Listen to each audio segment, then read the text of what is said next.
আমাৰ চেনেললৈ আপোনালোক স্বাগতম জনাইছোঁ, য'ত আমি ৰাজনীতিৰ গতিশীল জগতখনক গভীৰভাৱে সোমাই যাওঁ।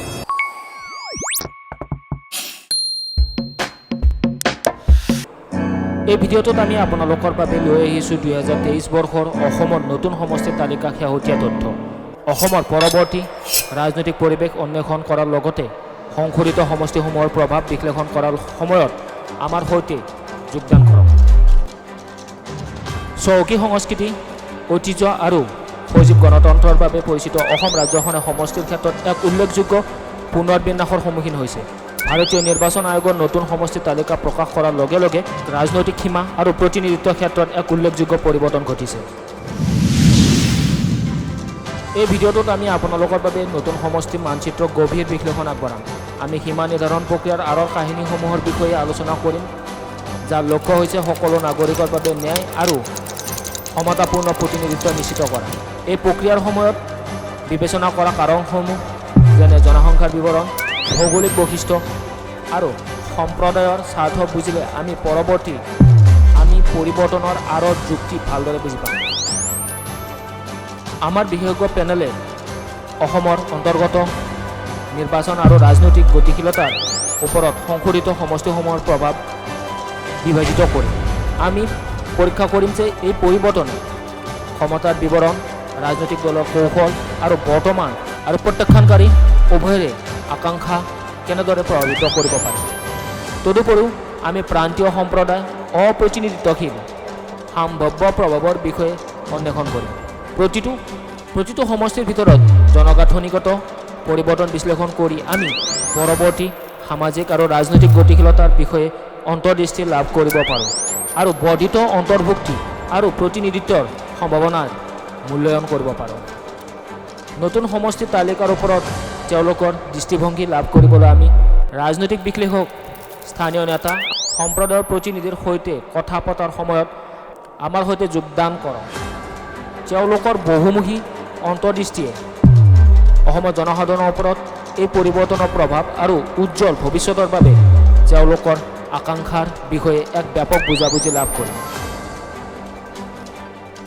আপুনি ৰাজনৈতিক অনুৰাগী হওক বা নহওক, চিন্তিত নাগৰিক হওক বা আমাৰ সমাজত গঢ় দিয়াত গণতান্ত্ৰিক প্ৰক্ৰিয়াসমূহৰ বিষয়ে কেৱল কৌতূহলী হওক, এই ভিডিঅ'টো চাব লাগিব।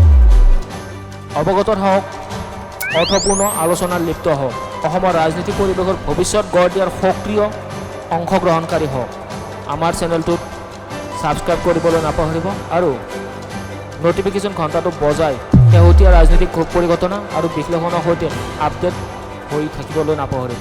অসমৰ নতুন সমষ্টি তালিকাৰ জটিলতা আৰু ৰাজ্যৰ গণতান্ত্ৰিক তন্ত্ৰত ইয়াৰ প্ৰভাৱ উন্মোচন কৰোৱা হওক একেলগে।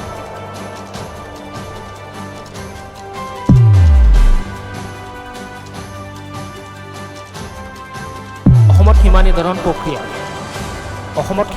প্ৰক্ৰিয়াৰ খচৰা প্ৰস্তুতি অনুসৰি ভাৰতীয় নিৰ্বাচন আয়োগে ৰাজ্যখনক 3টা সমষ্টিৰ নাম বিনিময় কৰিছে। সংসদীয় সমষ্টিসমূহৰ নাম পৰিৱৰ্তনসমূহ এনেধৰণৰ: 1 নম্বৰ, তেজপুৰ বিধানসভা সমষ্টিক শোণিতপুৰ সাংসদীয় সমষ্টিলৈ সলনি কৰা হৈছে। কলিয়াবৰ বিধানসভা সমষ্টিৰ পৰা কাজিৰঙা সাংসদীয় সমষ্টিলৈ, মঙলদৈ বিধানসভা সমষ্টিৰ পৰা দৰং সাংসদীয় সমষ্টিলৈ। উল্লেখযোগ্য যে আন 11টা সাংসদীয় সমষ্টিৰ নাম অপৰিৱৰ্তিত হৈ আছে। অসমৰ 14টা সাংসদীয় সমষ্টিৰ নাম সম্পূৰ্ণ তালিকাৰ তলত দিয়া হয়। উল্লেখযোগ্য যে শেহতীয়াকৈ অসমৰ বিধানসভা আৰু সাংসদীয় সমষ্টিৰ সীমা নিৰ্ধাৰণৰ খচৰা প্ৰস্তাৱ উন্মোচন কৰে। ইয়াৰ দ্বাৰা ৰাজ্যৰ ৰাজনৈতিক পৰিৱেশৰ পুনৰ্গঠনৰ দিশত এক উল্লেখযোগ্য পদক্ষেপ।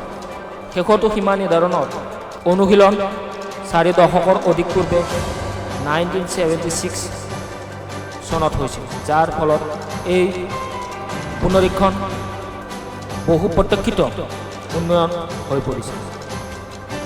সংশ্লিষ্ট আইন আৰু সংবিধানে নিৰ্ধাৰিত নিৰ্দেশনা আৰু পদ্ধতি মানি চলা এই খচৰা প্ৰস্তাৱৰ লক্ষ্য হৈছে ন্যায় প্ৰতিনিধি নিশ্চিত কৰা আৰু ৰাজ্যখনত জনগাঁথনিগত পৰিৱৰ্তনক মোকাবিলা কৰা। 2001 চনৰ লোকপিয়ল তথ্যৰ ভিত্তিত বিধানসভাৰ অসমৰ সংখ্যা 126খন ৰখাৰ বিপৰীতে লোকসভাৰ আসনৰ সংখ্যা 14খন অপৰিৱৰ্তিত হৈ আছে।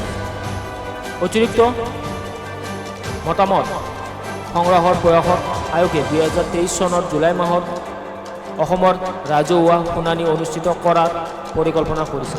ব্যক্তিগত আৰু সংগঠনসমূহে প্ৰস্তাৱিত সীমা নিৰ্ধাৰণৰ সম্পৰ্কে নিজৰ পৰামৰ্শ আৰু আপত্তি দাখিল কৰিবলৈ 2023 চনৰ 21 জুলাইলৈকে সময় আছে। এই জনসংযোগৰ লক্ষ্য হৈছে অসমৰ জনসাধাৰণৰ মাজত মালিকীস্বত্ববোধ গঢ়ি তোলা, স্বচ্ছ আৰু অংশগ্ৰহণমূলক প্ৰক্ৰিয়া নিশ্চিত কৰা।